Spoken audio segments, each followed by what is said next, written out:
दोस्तों, उम्र थका नहीं सकती, ठोकरें गिरा नहीं सकती, अगर जिद हो जीतने की तो हार भी हरा नहीं सकती। दोस्तों, यह पंक्तियां हैं डॉक्टर एपीजे अब्दुल कलाम की। दोस्तों, तो दोस्तों आज की इस वीडियो में हम बात करेंगे दोस्तों राजस्थान के इतिहास से संबंधित, जो राजस्थान का इतिहास से संबंधित दोस्तों उससे टॉप इंपोर्टेंट क्वेश्चनों पर आज का हमारा टॉपिक रहेगा। दोस्तों कौन सा रहेगा? राजस्थान का जो है दोस्तों कौन सा चौहान वंश दोस्तों उससे संबंधित आज का हमारा टॉपिक रहेगा। चौहान वंश से संबंधित जो भी डिटेल के साथ अध्ययन करेंगे, चौहान संबंधित जो भी इंपोर्टेंट क्वेश्चन हमारे बनते हैं उन क्वेश्चनों पर आज हम बात करेंगे। दोस्तों आज के इस वीडियो में बहुत सारे क्वेश्चन है, तो वीडियो को लास्ट तक जरूर देखना। वीडियो पसंद आए तो दोस्तों इसे लाइक करना, शेयर करना। और शुरुआत करते हैं आज के इस वीडियो का बिना किसी देरी के साथ। क्वेश्चन नंबर पहला है दोस्तों, बहुत इंपोर्टेंट क्वेश्चन है, छाप लेना दोस्तों अपनी खोपड़ी में। इसे बहुत इंपोर्टेंट एग्जाम में आने वाला क्वेश्चन है पृथ्वीराज रासो में चौहानों को किस वंश से उत्पन्न बताया गया है। दोस्तों पृथ्वीराज रासो को नहीं जानते हो तो दोस्तों यह दोस्तों चंद्रवरदाई, सब जानते हैं दोस्तों चंद्रवरदाई, जो पृथ्वीराज जो तृतीय था दोस्तों उसका दरबारी कवि था। तो दोस्तों जो चंद्रवरदाई है उसका एक ग्रंथ है जिसे किस नाम से जाना जाता है? पृथ्वीराज रासो के नाम से जाना जाता है। दोस्तों चंद्रवरदाई का यह ग्रंथ है। इसी ग्रंथ में दोस्तों चौहानों को किससे उत्पन्न बताया गया है? यहाँ पर बात की है चौहानों की उत्पत्ति से संबंधित। तो दोस्तों इस ग्रंथ में चौहानों को किससे उत्पन्न बताया गया है? तो याद रखना अग्निकुंड से उत्पन्न बताया गया है। इंपोर्टेंट है दोस्तों, एग्जाम में आया हुआ क्वेश्चन है, इसीलिए इसे जरूर से याद रखना कि चौहानों को दोस्तों पृथ्वीराज रासो में किससे उत्पन्न बताया गया है। तो याद रखना अग्निकुंड से उत्पन्न बताया गया है। इंपोर्टेंट क्वेश्चन है। बात करते दोस्तों को छाप लेना। दोस्तों वीडियो पसंद आए तो लाइक करना और शेयर करना, कमेंट में जरूर छापना दोस्तों कि आपको कितने आंसर इसमें आए हैं और कितने नहीं। दोस्तों क्वेश्चन नंबर दूसरा है दोस्तों, क्वेश्चन है मूणोदेंसी एवं सूर्यमल मिश्रण चौहानों की उत्पत्ति के संबंध में दोस्तों किस मत से संबंधित है? दोस्तों जो मूणोदेंसी और सूर्यमल मिश्रण है वह चौहानों की उत्पत्ति के संबंध में किस मत से संबंधित है? तो याद रखना दोस्तों अग्निकुंड का जो सिद्धांत है, दोस्तों अग्निकुंड का जो सिद्धांत है उस मत से संबंधित है। कौन? मूणोदेंसी और सूर्यमल मिश्रण। दोस्तों जो अग्निकुंड का सिद्धांत है, क्या है अग्निकुंड का सिद्धांत? तो याद रखना दोस्तों जो अग्निकुंड था, दोस्तों अग्निकुंड उससे 4 योद्धा उत्पन्न हुए थे, उन्हीं में से एक थे आपके चौहान। दोस्तों कौन कौन से उत्पन्न हुए थे? उससे उत्पन्न हुए थे दोस्तों प्रतिहार, याद रखना प्रतिहारों के बाद में दोस्तों परमार, याद रखना परमार दोस्तों परमार। और परमार के बाद दोस्तों चालुक्य, याद रखना चालुक्य उससे उत्पन्न हुए थे। बाद में हुए थे दोस्तों लास्ट में आपके चौहान, याद रखना दोस्तों चौहान जो अग्निकुंड से उत्पन्न हुए थे, पहले हुए थे प्रतिहार, परमार, चालुक्य और लास्ट में हुए थे चौहान। तो दोस्तों यहाँ पर इसका जो राइट आंसर है वह है अग्निकुंड सिद्धांत। तो दोस्तों अग्निकुंड सिद्धांत से उत्पन्न हुए थे चौहान, यह इनका मत से समर्थित है। बात करते दोस्तों नेक्स्ट क्वेश्चन नंबर तीसरे की, क्या कहता है? पंडित गौरीशंकर ओझा चौहानों को किस वंश से संबंधित मानते हैं? दोस्तों जो पंडित गौरीशंकर ओझा है दोस्तों यह एक इतिहासकार है। कौन है? इतिहासकार, जो चौहानों को किस वंश से संबंधित मानते हैं। दोस्तों जितने इतिहासकार हुए हैं उतने उनके मत हैं। तो दोस्तों याद रखना जो पंडित गौरीशंकर ओझा है वह चौहानों को किस वंश से संबंधित मानते हैं। तो याद रखना इंपॉर्टेंट चीजें हैं, सूर्यवंशी। जो गौरीशंकर हीराचंद ओझा है दोस्तों वह है दोस्तों सूर्यवंशी, चौहानों को मानते हैं कि चौहान है वह सूर्यवंशी है। बात करें दोस्तों नेक्स्ट इंपोर्टेंट क्वेश्चन की, बात करते दोस्तों क्वेश्चन नंबर 4 की। इंपोर्टेंट क्वेश्चन है दोस्तों, छाप लेना इन्हें, एग्जाम में आने वाला एक क्वेश्चन है कर्नल टोड ने चौहानों को क्या मारा? अब बात करते दोस्तों कर्नल जेम्स टोड हैं, उन्होंने दोस्तों चौहानों को क्या मारा? इंपोर्टेंट है दोस्तों एग्जाम की दृष्टि से। कर्नल जेम्स टोड है दोस्तों, वह कहते हैं, क्योंकि ये भी दोस्तों एक इतिहासकार है, तो दोस्तों जो ये कहते हैं कि जो चौहान है वो मध्य एशिया से आया है, यानी कि जो चौहान वंश है दोस्तों वो मध्य एशिया का वंश है, वहां से ये राजस्थान आया था। तो इन्होंने कहा कि जो चौहान है वह मध्य एशिया से आया है। बात करें दोस्तों नेक्स्ट क्वेश्चन की। दोस्तों वीडियो पसंद आए तो लाइक करना और शेयर करना। दोस्तों क्वेश्चन नंबर 5 है दोस्तों, डॉक्टर दशरथ शर्मा बिजोलिया शिलालेख के अनुसार, दोस्तों जो डॉक्टर दशरथ शर्मा है वो बिजोलिया शिलालेख के अनुसार चौहानों को किस वंश से संबंधित मानते हैं? तो यहाँ पर इसका जो राइट आंसर है वो है ब्राह्मण वंश, यानी कि जो डॉक्टर दशरथ शर्मा है दोस्तों वह चौहानों को मानते हैं बिजोलिया शिलालेख के अनुसार। दोस्तों जो बिजोलिया शिलालेख है उसके अनुसार डॉक्टर दशरथ शर्मा ये मानते हैं कि चौहान है वह ब्राह्मण वंश से संबंधित हैं। बात करें दोस्तों आगे इंपोर्टेंट क्वेश्चन की, क्वेश्चन नंबर आपका अच्छा है, चौहानों की प्रारंभिक राजधानी कौन सी थी? तो याद रखना चौहानों की जो प्रारंभिक राजधानी थी वह कौन सी थी? दोस्तों याद रखना अही छत्रपुर दोस्तों चौहानों की प्रारंभिक राजधानी थी। वहीं दोस्तों अही छत्रपुर के रूप में याद रखना दोस्तों जिसे क्या कहा जाता है? नागौर, याद रखना दोस्तों जिसे नागौर कहा जाता है, अही छत्रपुर को नागौर कहा जाता है। वहीं दोस्तों बात करें आगे और इंपोर्टेंट क्वेश्चन की, क्वेश्चन नंबर 7 है आपका, चौहान वंश का संस्थापक कौन था? दोस्तों यहाँ पर याद रखना दोस्तों जो चौहान है दोस्तों सपाट लक्ष्य के जो चौहान है दोस्तों कहाँ का है दोस्तों? जो शाकंभरी के चौहान है दोस्तों, शाकंभरी के जो चौहान है दोस्तों उनका जो संस्थापक है, यानी कि चौहानों का जो मूल पुरुष है वह कौन है? तो याद रखना वासुदेव चौहान दोस्तों वासुदेव चौहान है दोस्तों, वह दोस्तों चौहान जो वंश है उसका मूल पुरुष है, आदि पुरुष है, जिसने चौहान वंश की स्थापना कहाँ पर की थी? जांगल जो प्रदेश है दोस्तों उसके आसपास, सांबर के आसपास दोस्तों, जो सांबर झील है उसके आसपास दोस्तों जो जांगल देश है वहाँ पर इन्होंने चौहान वंश की स्थापना की थी, चौहान वंश की वहाँ पर शुरुआत हुई थी। बात करें आगे दोस्तों नेक्स्ट इंपोर्टेंट क्वेश्चन की, क्वेश्चन नंबर 8 है दोस्तों, सांबर कस्बा किस चौहान शासक ने बसाया था? तो याद रखना दोस्तों, जो सांबर कस्बा है वह किस चौहान शासक ने बसाया था? तो याद रखना अजय पाल ने। दोस्तों जो सांबर कस्बा है वह किसने बसाया था? अजय पाल ने। दोस्तों कब बसाया था? दोस्तों याद रखना 7वीं सदी में। दोस्तों जो 7वीं शताब्दी है उसी में दोस्तों चौहान जो वंश का जो एक शासक है कौन? अजय पाल चौहान, जिसने सांबर कस्बा बसाया।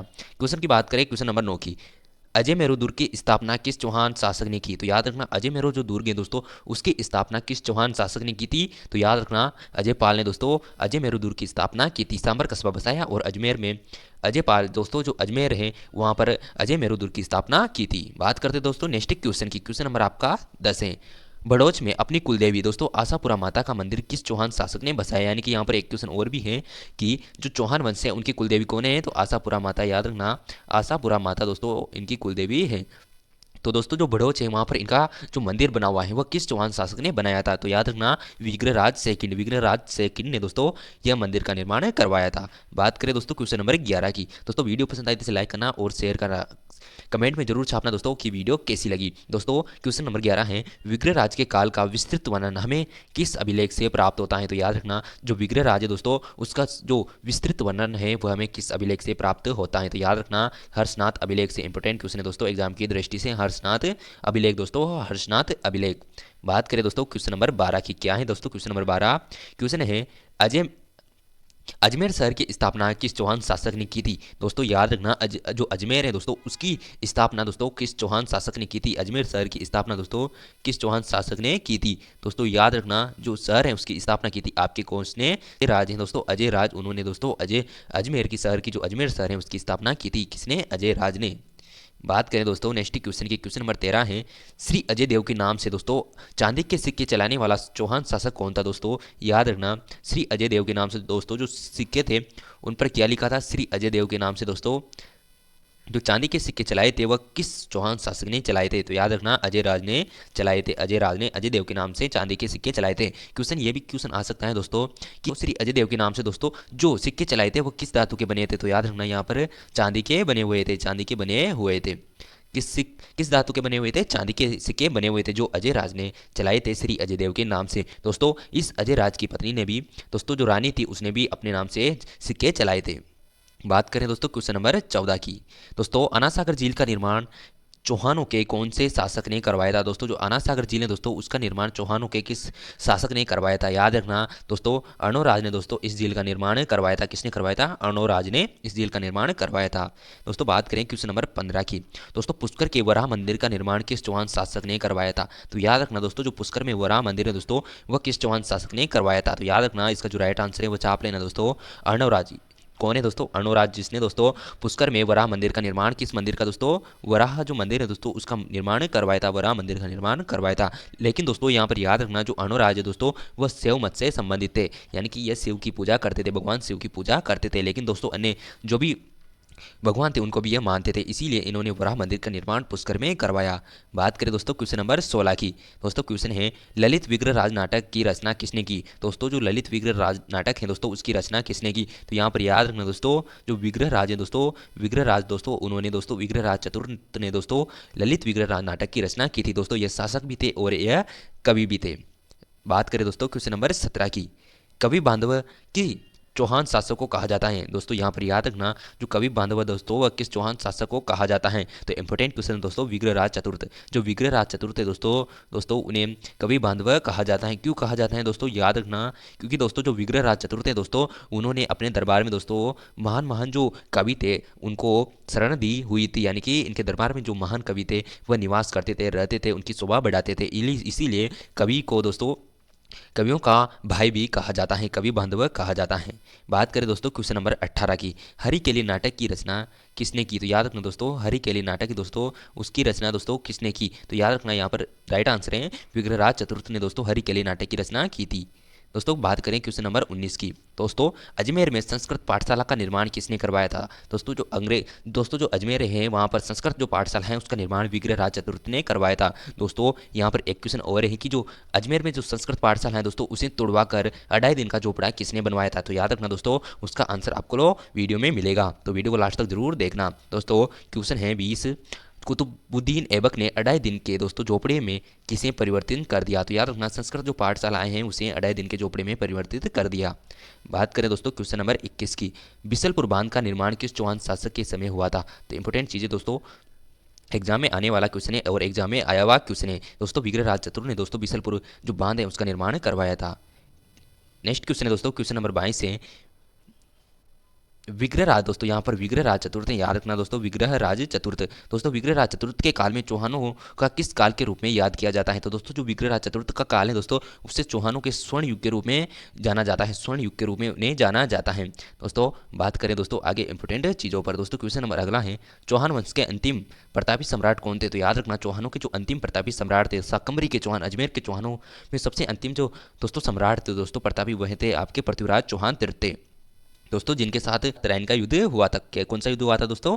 दोस्तों तराइन का युद्ध हुआ था। दोस्तों पृथ्वीराज चौहान तृतीय का जन्म कहाँ हुआ था? तो इंपोर्टेंट चीज़ दोस्तों, इनका जन्म राजस्थान में नहीं हुआ था दोस्तों, राजस्थान में नहीं हुआ था बल्कि अहिल पाटन गुजरात में इनका जन्म हुआ था।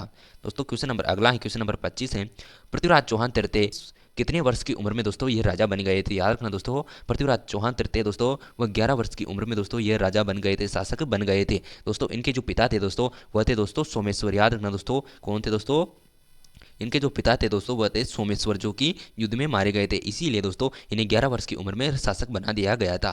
दोस्तों बात करें क्वेश्चन नंबर 26 की, दल पुंगल की उपाधि चौहानों के किस शासक ने धारण की थी? तो दोस्तों पृथ्वीराज चौहान तृतीय हैं, उन्होंने दल पुंगल की उपाधि धारण की थी। दोस्तों बात करें क्वेश्चन नंबर 27 की, पृथ्वीराज के समय दोस्तों, पृथ्वीराज चौहान के समय दोस्तों, यहाँ पर पृथ्वीराज चौहान तृतीय हैं दोस्तों, उनके समय उत्तर पश्चिम में गौर प्रदेश था दोस्तों, उस पर किसका शासन था? तो याद रखना शाहबुद्दीन गोरी, शाहबुद्दीन गोरी का उस प्रदेश पर शासन था। इंपॉर्टेंट क्वेश्चन है दोस्तों एग्जाम की दृष्टि से। वहीं दोस्तों बात करें क्वेश्चन नंबर 28 की, तराइन का प्रथम युद्ध कब हुआ? तो दोस्तों याद रखना तराइन का जो प्रथम युद्ध हुआ था दोस्तों वह 1191 ईस्वी में हुआ था। दोस्तों इस युद्ध में दोस्तों पृथ्वीराज चौहान तृतीय हैं दोस्तों, पृथ्वीराज चौहान तृतीय हैं, वह विजय हुए थे, जबकि दोस्तों जो मोहम्मद गोरी था दोस्तों, जो गोरी था दोस्तों वह इसमें पराजित हुआ था। दोस्तों जो तराइन का जो प्रथम युद्ध हुआ था दोस्तों उसमें दोस्तों मोहम्मद गोरी और जो पृथ्वीराज चौहान तृतीय हैं उनके मध्य यह युद्ध हुआ था। दोस्तों बात करें दोस्तों नेक्स्ट क्वेश्चन की, दोस्तों तराइन का प्रथम युद्ध किन किन के मध्य हुआ था? याद रखना पृथ्वीराज चौहान तृतीय और शहाबुद्दीन गोरी इन दोनों के मध्य यह युद्ध हुआ था, घमासान युद्ध हुआ था, जिसमें पृथ्वीराज चौहान तृतीय हैं वो विजय हुए थे, मोहम्मद गोरी इसमें हार गए थे दोस्तों, हार गए थे। वहीं दोस्तों बात करें क्वेश्चन नंबर 30 की कि तराइन का द्वितीय युद्ध कब हुआ? तो दोस्तों तराइन का जो द्वितीय युद्ध हुआ था दोस्तों वो 1192 दोस्तों, 1192 ईस्वी में दोस्तों तराइन का द्वितीय युद्ध हुआ था। तो दोस्तों तराइन का जो द्वितीय युद्ध हुआ था उसमें दोस्तों जो गोरी था दोस्तों, जो गोरी था दोस्तों मोहम्मद गोरी, वह इसमें विजय हुआ था, जो मोहम्मद गोरी था दोस्तों। वहीं दोस्तों जो पृथ्वीराज तृतीय हैं वह इसमें पराजित हुए थे। दोस्तों नेक्स्ट क्वेश्चन है क्वेश्चन नंबर 31 है, आपका क्वेश्चन नंबर 31 है दोस्तों, रणथंभौर में चौहान वंश की शुरुआत किसने की थी? तो दोस्तों याद रखना रणथंभौर में चौहान वंश की शुरुआत गोविंद राज ने की थी। किसने की थी? गोविंद राज ने दोस्तों रणथंभौर में चौहान वंश की शुरुआत की थी। इंपोर्टेंट क्वेश्चन है दोस्तों। क्वेश्चन नंबर अगला है आपका क्वेश्चन नंबर 32 है, भारत में दोस्तों, भारत में मुस्लिम साम्राज्य के संस्थापक कौन थे? तो याद रखना दोस्तों भारत में जो मुस्लिम साम्राज्य है उसके संस्थापक हैं शहाबुद्दीन मोहम्मद गोरी, क्योंकि दोस्तों तराइन का जो, वहीं दोस्तों बात करें दोस्तों क्वेश्चन नंबर अगले की, पृथ्वीराज रासो के लेखक कौन है? वहीं दोस्तों जो पृथ्वीराज रासो हैं दोस्तों, याद रखना दोस्तों जो पृथ्वीराज रासो है उसके लेखक आपके हो जाएंगे कौन? इसका जो राइट आंसर है वह है आपका कौन दोस्तों? कौन हो जाएंगे इसका राइट आंसर? कमेंट में छापिए। तो दोस्तों इसका जो राइट आंसर है वह है आपका कौन? पृथ्वीराज रासो है दोस्तों, उसके लेखक हो गए आपके चंद्रवरदाय। दोस्तों जो चंद्रवरदाय हैं दोस्तों वह है दोस्तों आपके पृथ्वीराज रासो के लेखक दोस्तों, कौन है? चंद्रवरदाय दोस्तों, चंद्रवरदाय दोस्तों पृथ्वीराज रासो के लेखक हैं, याद रखना दोस्तों, इंपोर्टेंट क्वेश्चन है।